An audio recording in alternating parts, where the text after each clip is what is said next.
अफसोसनाक खबर है, रूस के अंदर एक मुसाफिर त्यारा गिरकर तबाह हो गया, जिनमें 5 बच्चे भी शामिल थे। वाकया किस तरह पेश आया, जहाज किस मॉडल का था और आए रोज रशिया में जहाज गिरने के जो वाकयात हैं वो रूनुमा होते हैं। इसके अलावा इटली के अंदर एक जहाज फ्री फॉल करता हुआ बिल्कुल आकर हाईवे के ऊपर जहां पर गाड़ियां जा रही हैं उनके बीच में जनाब आकर वो जहाज गिरता है। अस्सलाम वालेकुम नाजरीन, मैं हूं आदिल निज़ामी और आप देख रहे हैं मेरा डिजिटल चैनल।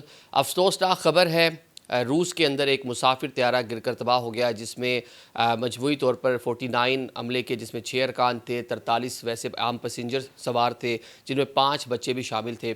अब तक के इत्तलात के मुताबिक सब जो हैं हलाक हो गए हैं। वाकया किस तरह पेश आया और अब तक की जो इब्तदाई तहकीकात हैं उसके मुताबिक सेकेंडली जहाज़ किस मॉडल का था और आए रोज़ रशिया में जहाज़ गिरने के जो वाक़यात हैं वो रूनुमा होते हैं।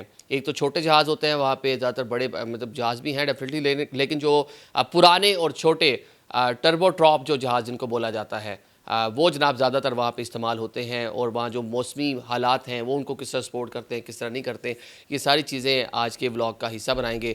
जनाब ये चीन और रूस की सरहद के करीब ये इंतहाई सर्द ये इलाका है, जहाँ पर जहाज़ जो है वो बिल्कुल अप्रोच कर रहा था रनवे की जानिब, और रनवे की जानिब अप्रोच करते हुए जनाब उसका राब्ता मुनक़ता होता है और जहाज़ रनवे से कुछ पीछे जो है ना वो गिरकर तबाह हो जाता है। जिसने बताया कि 49 पैसेंजर्स जान से चले गए हैं।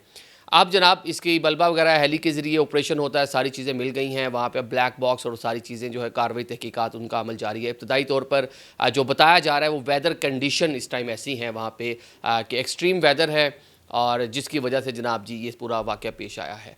हमने पाकिस्तान में भी देख रहे हैं, हमने दुनिया के कई कंट्रीज़ में, मैं तो कहता हूँ कि साल 2024 का एंड और साल 2025 का जो अभी तक के महीने गुजरे हैं 7-8 माह, इसमें जनाब इतने ज़्यादा रिकॉर्ड जो हैं एरोप्लेन क्रैश हुए हैं। शायद माजी में इतने ज़्यादा किसी भी थोड़े से टाइम में, 1 साल के अरसे में नहीं हुए होंगे जितने अभी इस टाइम में हमने देखा। जीजू एयरलाइन शुमाली कोरिया में, जनूबी कोरिया में देख लिया, इंडिया वाला भी हाल ही में आपने देखा है, आज़रबाईजान आपने देखा, अमेरिका में दरिया पोटोमैक में जहाज़ गिर जाता है हेली से टकरा कर, कनाडा की एयरलाइन किस तरह वहाँ पर रनवे के ऊपर जहाज़ स्किड करता हुआ आपको नज़र आ रहा है। तो ये कह लें कि एक बड़ी तादाद में इस तरह के वाक़यात पिछले कुछ टाइम में रूनुमा हुए हैं।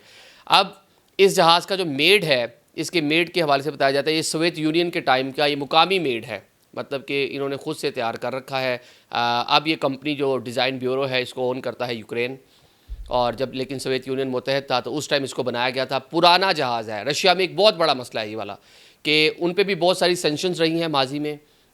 यूरोप और यूरोपीय यूनियन और अमेरिका की जानिब से मुख्तलिफ़ किस्म की पाबंदियों का सामना रहा है उनको, और दूसरी जंग अज़ीम के बाद उन्होंने बहुत सारे, जिस तरह मुल्क टूटा 90s में, जिस तरह पूरा सेंट्रल एशिया उनसे अलग हो गया, तो वो एक कंट्री जो काफ़ी अरसे से मुश्किलात का वो कह लें कि सामहो शिकार है डिफरेंट नोयत की चीज़ों के अंदर।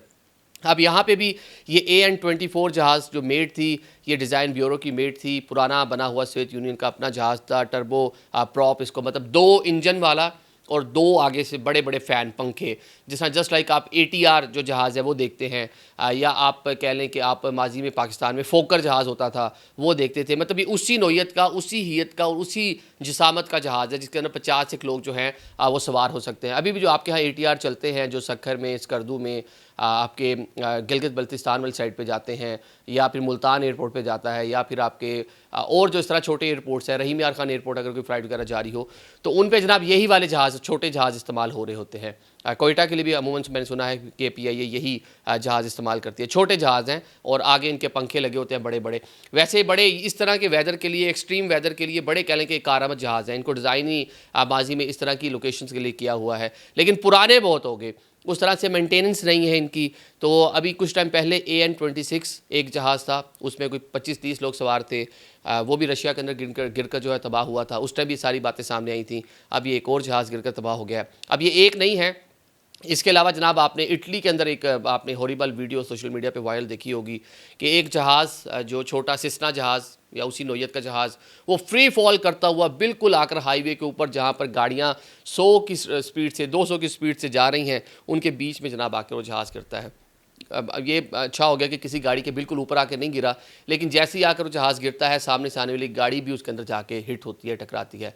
बताया जाता है कि इसमें जो जहाज़ में सवार, जो छोटे प्लेन में सवार 2 अफराद थे वो जाबाक हुए, और जो गाड़ी में सवार 2 अफराद थे वो शदीद ज़ख्मी हैं। बाकी लोग बच के, एकदम इतना फ्लेम, दुनिया भर में अब इस तरह के मनाजिर देखते रहते हैं। जब रनवेज़ करीब ना हो, कोई ख़राबी आ जाए तो इस तरह के छोटे जहाज़ वो फ्लोट करते हुए किसी भी रोड पे, किसी भी फील्ड में, खेत में या किसी ऐसी जगह जहाँ वो लैंडिंग कर सकें वो उतर जाते हैं। हाईवेज़ के ऊपर उतरना ये अमेरिका में तो मामूल है, अक्सर ही लोगों ने अपने इस तरह के छोटे छोटे जहाज़ रखे हुए हैं और कोई ख़राबी वगैरह हो जाए तो रनवेज़ के ऊपर वो जनाब लैंडिंग कर रहे होते हैं। लेकिन ये जहाज़ जिस तरह आ रहा है ऊपर से बिल्कुल फ्री फॉल करता हुआ, मतलब इसको तो मौका ही नहीं मिला है, बिल्कुल सीधा नीचे ज़मीन के ऊपर आके हिट कर रहा है।